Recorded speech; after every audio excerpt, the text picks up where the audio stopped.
Hello everyone, it's Cribini and Tina. Welcome to the channel. Hope everybody's just having a wonderful and marvelous day like we are, Yes. and that you guys are in the best of health. Yes, with health, as always, being most important. So let's have a little convo about the island of the Dominican Republic and about airports. Because a lot of times when people are buying their tickets, they're driven by the number or cost of that ticket. And sometimes a cheap deal is not worth it. At the end, it may cost you more than you thought. Right, especially if you've never been to the island before, okay? Because we had actually a chance, when we first got here, we had chances, like we said before, we started out in Punta Cana. Right, Okay. But the only reason that we did go to Punta Cana was because it was around his birthday. We had a friend who had a property in Cap Cana and told us, fly into Punta Cana, I'll pick you up, take you to my property, and you can spend a few days and enjoy what Punta Cana has to offer. So hey, who wouldn't do that? I don't even think I even compared the different airport prices. I was just like, whoa, we're flying into Punta Cana for sure. And then we wanted to do what I called our around the world. So we ended up going to the north, going to Santiago, and then we flew out of the north because that's where we had our last stay, because we had booked stays in different places. We went to Santo Domingo, but in the end, we flew out of Puerto Plata.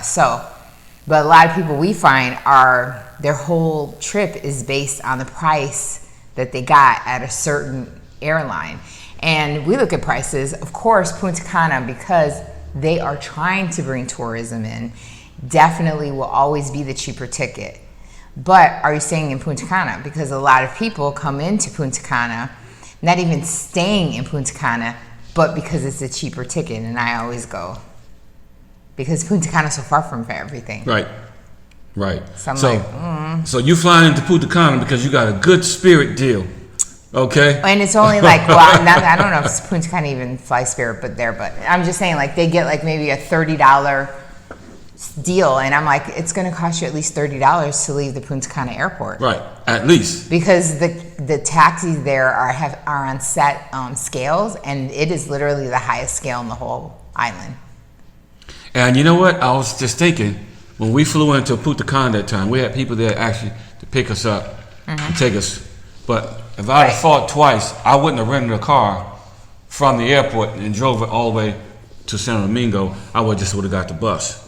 Because we could have saved a little bit. I was just thinking about that though. We could have saved a little bit of money, okay, and we wouldn't have to worry about taking a rental car back to a different airport. Right. So next morning. But that ends up being another cost then. So when you're really thinking about what airport you're going to come into, you have to factor in all the costs and see what really is the most inexpensive way to come in. Because if it is only a $30 difference, but you're not even staying in Punta Cana, you want to go to Santo Domingo, then you should be flying into Santo Domingo, and you say, oh, well, it's like a $40 or $50 difference in airfare. And I'm like, yeah, but you're going to spend more than that just taking a cab and then a bus, or however you're going to get from Punta Cana to Santo Domingo, because how long is that drive? About 3.5 to 4 hours. And that's being generous, because if you get caught in traffic, it's a whole nother beast. And then if you're not even coming to Punta Cana or Santo Domingo, and you're actually coming into Santiago, but you fly into Punta Cana or Santo Domingo. Yeah, Santo Domingo, if you fly in, because let's say you got some deal in Santo Domingo to Santiago is how long of a drive? 2.5 hours. And based on traffic, getting out of Santo Domingo on the freeway. Yeah. Because you got to get off the freeway, then get back on the freeway and get off and get on again, and then make your way to wherever you're going because of the traffic. So the first thing to know is, I know you look at a map and you say, oh, I could just go like this. That doesn't exist, because there is only certain roads that you can actually travel on. Now, number two on that thing would be that the roads are not like highways and byways like you think in the United States. There you go. It's a little strip of what they call a highway, but it is not by any means a highway in my book like it is in the United States. Most of the streets you will be taking are rural streets, very poorly maintenance streets, so you are not going to be going at 60 to 70 miles per hour. Right.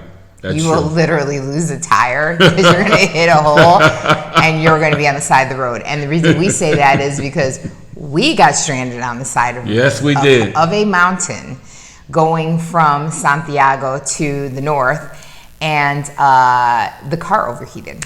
The rental car that we had Going up like this. overheated. With the air conditioning. Hey, what did we know? We're like, oh, air conditioning, cool. And he's trying to fly up a mountain like this, and all of a sudden it started overheating, and we ended up them having to bring us another car. So these are things that you have to consider, because was all that hassle, was all that travel, was all that car expense? Because yes, there are people that will drive you, but just for instance, if you're trying to get somebody to pick you up, I should say, and bring you to Santiago, they're charging $200, and that's US dollars. So you could have just paid $40 a person, which would have been $80 to just fly into Santiago. Meanwhile, you have to pay someone $200. So sometimes you really do have to weigh the cost. Was that cheap ticket really a cheap ticket in the end? It actually, at the end of the day, it actually costing you more. Mm-hmm. That's why it's always good to know where you're going. Right. When you make your reservations, what city you're going to, because when you get here on this island, it's a huge island. It's one of the biggest, actually the biggest island in the Caribbean. Bigger than Puerto Rico. And when you get here, it can be an experience of a lifetime, or it can be a nightmare. Yeah. When you fly into the wrong airport, and now you have to get a rental car or whatever and navigate your way to the city where you want to be. Now also, when you come here with pets, it used to be just one airport that will allow you to check your pet. And that's how it was when we got here. Right. 2 years ago, Santo Domingo was the only one that would let us do it. So we had to find an airline that went to Santo Domingo. We had to land in Santo Domingo. And luckily, we had a friend who was living in Santiago that drove all the way to pick us up and bring us to Santiago. And he was a rental car salesman, I believe. Used to be, not anymore though. Mm-hmm. But he gave us a good deal, a good price, because he literally just paid us for gas. I mean, asked us for gas. Mm-hmm. He was a good guy. We gave him more because he was just a nice guy. He brought his family with him and came and picked us up. He didn't have to do that. So, yeah, those are all the things that you really have to consider, because also with pets, like we wouldn't have been able to catch the bus even though we knew about it, right? Because they don't allow pets. So our cat, even though she was in a carrier and everything and doesn't make a peep, would never have been allowed on the bus with us. So get that, because this is good information that allow you that are transitioning and relocating here to this country. Mm-hmm. You can't be on a bus with I never seen a dog on a bus. No, they I don't never allow seen a any cat. pets. No pets at all, They don't whether allow service or whatever. It's just no pets will be on the bus systems here. Right, and I can't stress enough that you really need to talk to locals to see what the true route to the city that you're going to is. Everybody thinks that the routes are easy. Like in Las Vegas, we have two major highways. We have the 95, the 215, 215, right? yeah. Everybody thinks that, oh, well, if you're on that, you go this way, one runs north-south, one runs east-west. They're like, it's simple. You just jump on that and get there. It's not like that here. It's a totally different beast. It's not. And when you fly in to an airport that's 2 or 3 hours difference in drive, you got to consider that when you get here. Even if Now, going to Puerto Plata, they're building that Amber Highway, right? Which is supposed to be, what do they say, like a 20 to 30 minute jaunt to get from Santiago to Puerto Plata. But I will tell you now, if you arrive today and you think it takes you 20 to 30 minutes, it absolutely does not. It takes you almost 2 hours. Just to get to the north. And that depends on construction. Yeah. That depends on traffic, and that depends on if you have to experience a mudslide or whatever, because we've seen it all. Yeah. Driving on the roads here. Roads okay. kind of washed It's out. not like driving in California, in New York, Interstate 95 on the East Coast to the north. 10 by 10. Yeah, nothing like that. It's a totally different beast out here when you actually start driving, okay? Because remember now, you're not just driving for you and whoever you're in a car with. You're driving for everybody else too. Yes, because you guys have seen the videos. They drive insane. Traffic laws are hardly I would say, followed. It's just a thought. Right. If I'm coming to Puerto Plata, I'm flying into Puerto Plata. Right, and that's the point of this video. Don't assume it will be easy to get to where you need to be. Don't let the price of a ticket change your first mindset and know where you're going to stay. So I always say you shouldn't book your flight until you've looked at hotels. You shouldn't book your hotel until you've looked at flights, because they need to go together like this. Meaning where you fly into is where you need to be staying, especially in this, like I said, very unpredictable world of COVID that we're living in, because there is still a curfew. So on top of all these other inconveniences, there is also curfew. And because we've been in state of emergency for so long and under curfew, there are a lot of people who are just struggling to make it. So that is why you get the high prices now, because these prices weren't this high before to get someone to drive and pick you up. But now, I mean, everyone is in survival mode at this point.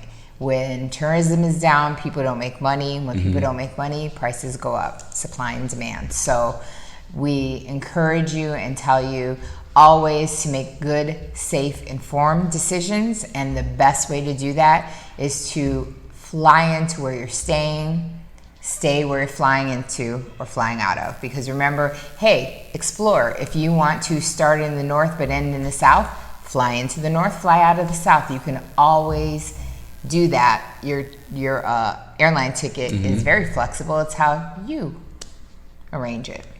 And understand, from Punta Cana all the way to Puerto Plata is several hours. It's like 8 apart.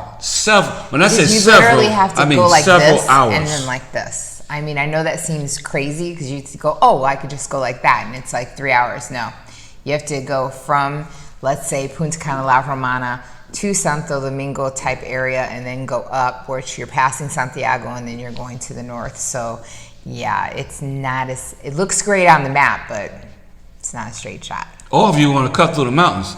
And when you go to the mountains, we learned that the hard way. It's a totally different beast. We did that mistake when once. You cut through the mountains.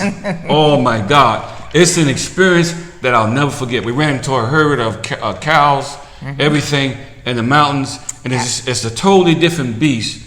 Now, also, when we left the non-Onyx, when we drove from that non-Onyx to Santo Domingo, that was a totally different beast too. Coming back from the wedding. Yes. It's rural roads. That's why I say, if you're expecting highways and route, like in Indiana we have the route 31, Route 51.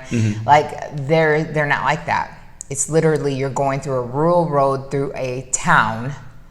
People are walking and driving and animals are crossing, and they're not even real roads like we would consider roads.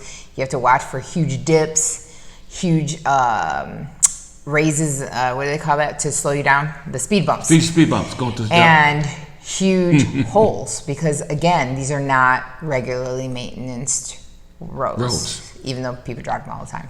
And you're driving sometimes in pitch black, dark. Yes. Not that many lights when you leave the small little towns, and the roads are not marked. Yes. I've been there and I've done that. And it seemed like I needed 4 or 5 pair of glasses just to get me through. Yeah. Okay, from point A to point B. So that's why I learned my lesson and learned it well. And unfortunately, people have died because we had that couple that was driving and went off in Santo Domingo into what they call the blender, because they went off the cliff and then their bodies weren't even, one of the woman's was and the man wasn't, but because you just end up on one of those really dark roads, and you guys and we are unfamiliar with those roads. Like, I don't drive those roads every day. Right. And if you're not familiar, it could be a problem.